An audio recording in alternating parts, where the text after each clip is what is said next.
जय माता दी मित्रों, कैसे हो आप सब। माता रानी की कृपा से सभी अच्छे होंगे।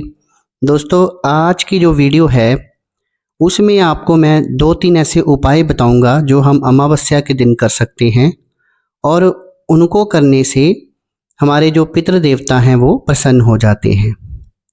दोस्तों, इससे पहले कि उन उपायों के बारे में मैं आपको बताऊं, मेरा आप सबसे आग्रह है कि जो भी मेरे इस YouTube चैनल पर पहली बार आया है और पहली बार मेरी वीडियो देख रहा है वो कृपया करके मेरी वीडियो को एक लाइक कर दे, चैनल को सब्सक्राइब कर दे और घंटे को भी दबा दे ताकि आगे जो मेरी वीडियोस आने वाली होंगी उनका नोटिफिकेशन उन तक पहुंचता रहे और अध्यात्म के बारे में और भक्त भक्ताई के बारे में उनकी जानकारी जो है वो बढ़ती रहे। तो चलिए दोस्तों, शुरू करते हैं। इससे पहले कि वो उपाय मैं आपको बताऊं, और हो सकता है कि उनमें से कुछ उपाय आपको पता भी हों, तो इससे पहले मैं वो उपाय आपको बताऊं, ये जान लेते हैं कि हमारे पितृ देवता कौन से होते हैं। पितृ देवता जो हैं वो कोई और नहीं, हमारे खानदान के ही पूर्वज होते हैं जिनकी मृत्यु हो चुकी होती है और किसी कारणवश अभी उनका जो है मोक्ष को उन्होंने प्राप्त नहीं किया होता और वो पितृ जोनि में होते हैं। अब उसके भी बहुत सारे कारण होते हैं, पर यहाँ वीडियो में बताने लगेंगे तो वीडियो बहुत लंबी हो जाएगी। तो आप ये जान लीजिए कि पितृ जोनि में जो हमारे ही बड़े बुजुर्ग जो हैं वो खत्म होकर जो पहुंचते हैं वो हमारे पितृ होते हैं, हमारे पितृ देवता होते हैं। जिस परिवार के वो पूर्वज होते हैं उनके लिए वो पितृ देवता ही होते हैं, पर दूसरे परिवार वाले लोगों के लिए वो भूत प्रेत ही हैं, भूत प्रेत के समान ही हैं। इनमें भी जिनकी शादी हुई होती है, जिनका अपना परिवार होता है, उनको हम पितर बोलते हैं। और कोई व्यक्ति जिसकी शादी अभी नहीं हुई है, भर जवानी में वो एक्सीडेंट से मर गया, या उसने सुसाइड कर लिया, या उसने फंदा लगा लिया, इस तरह की जो मौतें होती हैं, या फिर वो बीमारी से मर गया और उसका कोई घर परिवार नहीं है, ना ही उसकी शादी हुई थी, ऐसे जो है पितर नहीं कहलाते, उनको हम उत्पितर कहते हैं और हमारे हिमाचल में उत्तर भी कहते हैं। और जो व्यक्ति जिसकी शादी हो गई है लेकिन उसकी आगे कोई औलाद नहीं हुई, उसका वंश आगे नहीं बढ़ा, तो वो भी उत्पित में ही आते हैं, यानी कि उनको उत्तर ही कहते हैं। लेकिन जिनका अपना भरा पूरा परिवार है, जो कि दादा परदादा बन चुके हैं और उनकी मृत्यु हुई है, यानी कि वो खुशी से इस संसार से गए हैं लेकिन कुछ कारणों से वो पितर जोनी में रह गए, तो उन्हें पितर देवता कहेंगे हम, उनको हम उत्पितर नहीं कहेंगे। और दोस्तों, पितर जो हैं वो प्रसन्न रहें तो घर में बरकत रहती है, वो काफ़ी वरदान देते हैं अपने परिवार वाले लोगों को, जो उनकी अगली पीढ़ियां आती हैं। लेकिन अगर वो रुष्ट हो जाएं तो वो घरों को उजाड़ भी देते हैं। इसलिए पितृ देवता जो है उनको हमेशा प्रसन्न रखना चाहिए। और कई बार क्या होता है कि हम ज़मीन खरीदते हैं किसी से, मान लीजिए कि हम कहीं और रह रहे हैं या हमारा बिजनेस कहीं और है, तो हम कहीं पर जैसे प्लॉट लेकर मकान बनाते हैं और वो किसी उत्पित्र की ज़मीन रही हो, तो फिर वो हमारे भी उत्पित्र बन जाते हैं। वहाँ घर जब आप बनाएंगे तो आपको उन उत्पित्रों को मनाना पड़ता है। जब आप उनकी प्रॉपर्टी को खरीद लेते हैं तो वो हमारे ही पितर देवता जो हैं वो बन जाते हैं। ये भी एक बहुत महत्वपूर्ण जानकारी है, क्योंकि काफ़ी लोग मुझे फ़ोन कर कर मैसेज कर कर पूछते हैं कि गुरुजी, अगर हम किसी की ज़मीन ले लें और वो किसी उत्पित की हो तो क्या वो हमारा भी उत्पित होगा? हाँ जी ज़रूर, क्योंकि उसकी दी हुई ज़मीन में आपने रहना है, वहीं का खाना है, वहीं रहना है, तो आपको उनको मनाना ही पड़ेगा, नहीं तो वो आपका अनिष्ट भी कर सकते हैं। तो आपको पता लग गया कि हमारे पितृ देवता क्या होते हैं, उत्पित्र क्या होते हैं। तो अमावस्या के दिन हम ऐसे कौन से उपाय करें कि हमारे उत्पित्र जो हैं वो हमारे पर अपनी कृपा बरसाएं, हमसे प्रसन्न हो जाएं। तो सबसे पहला एक बहुत ही सरल सा उपाय मैं आपको बता रहा हूँ। अमावस्या के दिन आपने ये करना है और हो सकता है तो सुबह के समय ही कीजिए इसको। आप ब्रह्म मुहूर्त में उठ जाइए, अपना जल्दी उठकर आप किचन को अच्छी तरह से साफ कर लीजिए और जो भी खाना घर में आप बनाते हैं, अगर तो आप पकवान बना सकते हैं, जैसे हलवा बना लिया, पूड़ी बना लिया, आलू बना लिए, कुछ सब्जियां बना ली, मीठे में कुछ बना लिया, खीर वगैरह, हलवा तो बनाना ही है। तो अगर तो इस तरह आप पकवान बनाने जा रहे हैं तो आप पकवान बना लीजिए, नहीं तो आप घर का जो सादा खाना जैसे आप बनाते हैं रूटीन में वैसे बनाइए, पर उसके साथ एक मीठी चीज़ बना लीजिए। जैसे आप खीर बना सकते हैं, सफ़ेद रंग की चीज़ जो है वो ठीक होती है पितरों के लिए, तो आप खीर बना लीजिए। ये बनाने के बाद आपने क्या करना है कि पहले जो आपने खाना बनाया उसको जूठा नहीं करना है, उसकी एक थाली जो है आपने पितरों के नाम की निकाल देनी है।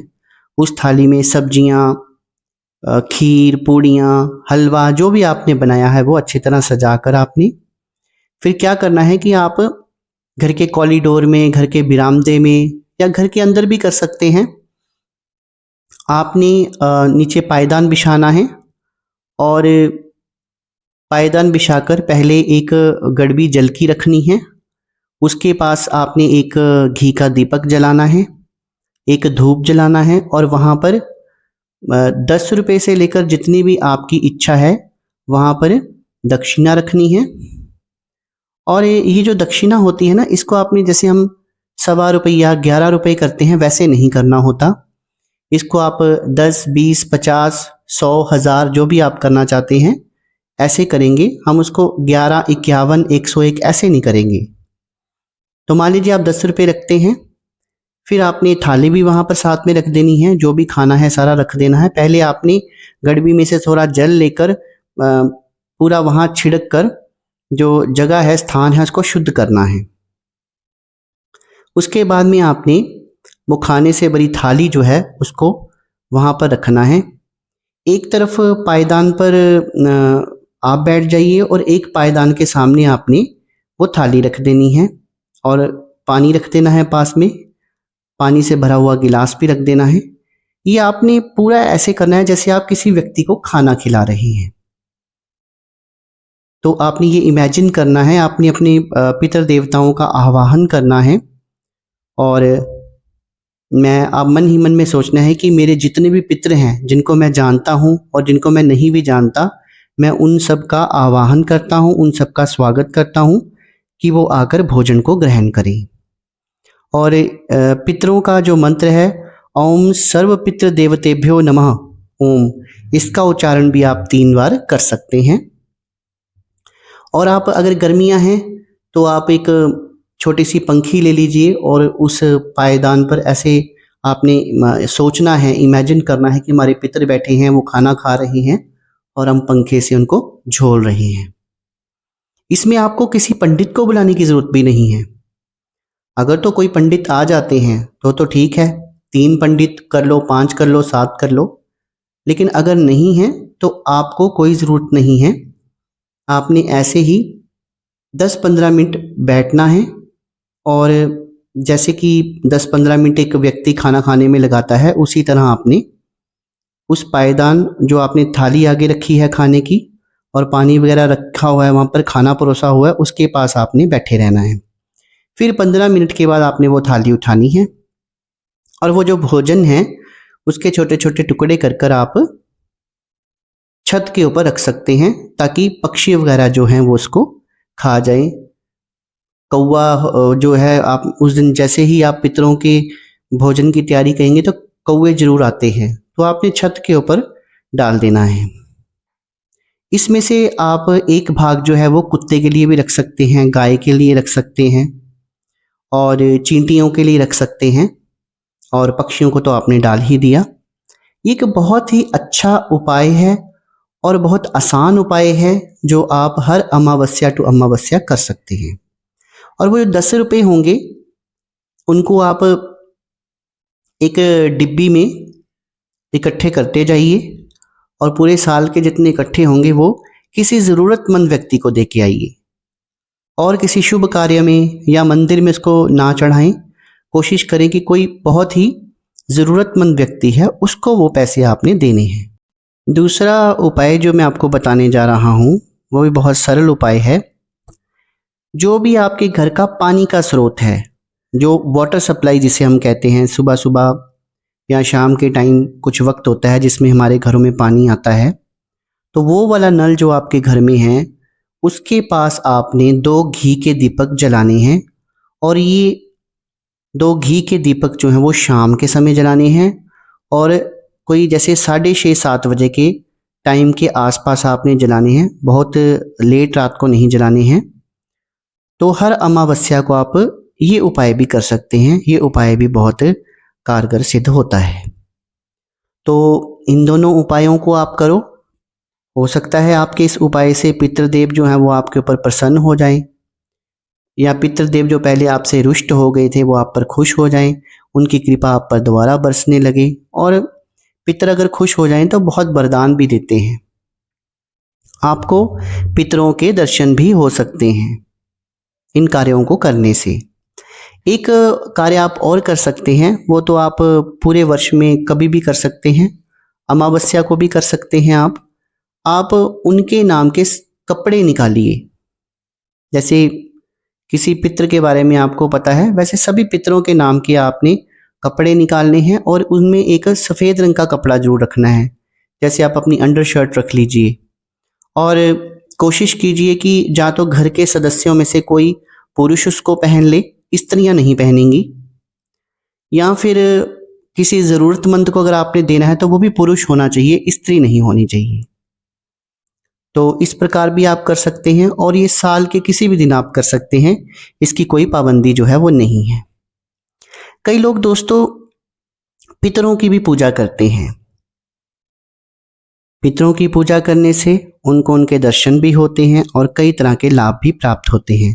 तो आपके मन में भी है कि अगर आप पितर देवता की पूजा करना चाहते हैं या उनकी सिद्धि करना चाहते हैं, उनके दर्शन प्राप्त करना चाहते हैं, तो उसके लिए एक छोटा सा आपको उपाय बताऊंगा।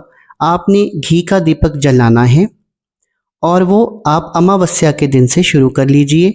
अगर अमावस्या के दिन से आप शुरू नहीं करना चाहते तो वो आप सोमवार के दिन से भी शुरू कर सकते हैं, क्योंकि सोमवार का दिन जो है वो पितरों का दिन होता है। तो अखंड घी का दीपक जलाना है उनके नाम का और 21 दिन तक जलाना है और साथ में पंचो उपचार से उनकी पूजा करनी है। और सफ़ेद रंग का कोई चीज़ ज़रूर रखनी है, जैसे खीर बना ली या बर्फ़ी रख लिया आपने, मीठा जो रखते हैं वो ज़रूर रखना है। और घर का आम जो खाना होता है वो भी साथ में आप परोस सकते हैं। तो 21 दिन लगातार करने से पितृदेव, जिनको आप जानते भी नहीं होंगे, आपके मन में कई बार प्रश्न आता होगा कि हमारे पितृदेव कौन हैं, तो वो आपको प्रत्यक्ष आकर दर्शन दे सकते हैं। तो आशा करता हूँ कि जो जानकारी मैंने आपको दी है वो जानकारी आपको अच्छी लगी होगी। अगर जानकारी अच्छी लगी है तो इसे ज़्यादा से ज़्यादा शेयर कर दीजिए और मेरी वीडियो को एक लाइक कर दीजिए। दोस्तों, मैं आपका बहुत बहुत धन्यवादी हूँ कि आप अपना कीमती समय निकालकर मेरी वीडियोस को देखते हैं, उन्हें लाइक करते हैं, शेयर करते हैं। उससे मुझे बहुत ही ज़्यादा प्रोत्साहन मिलता है। तो आज की वीडियो में बस इतना ही। कल फिर हाजिर होंगे एक नई वीडियो के साथ। तब तक के लिए शुभ रात्रि मित्रों।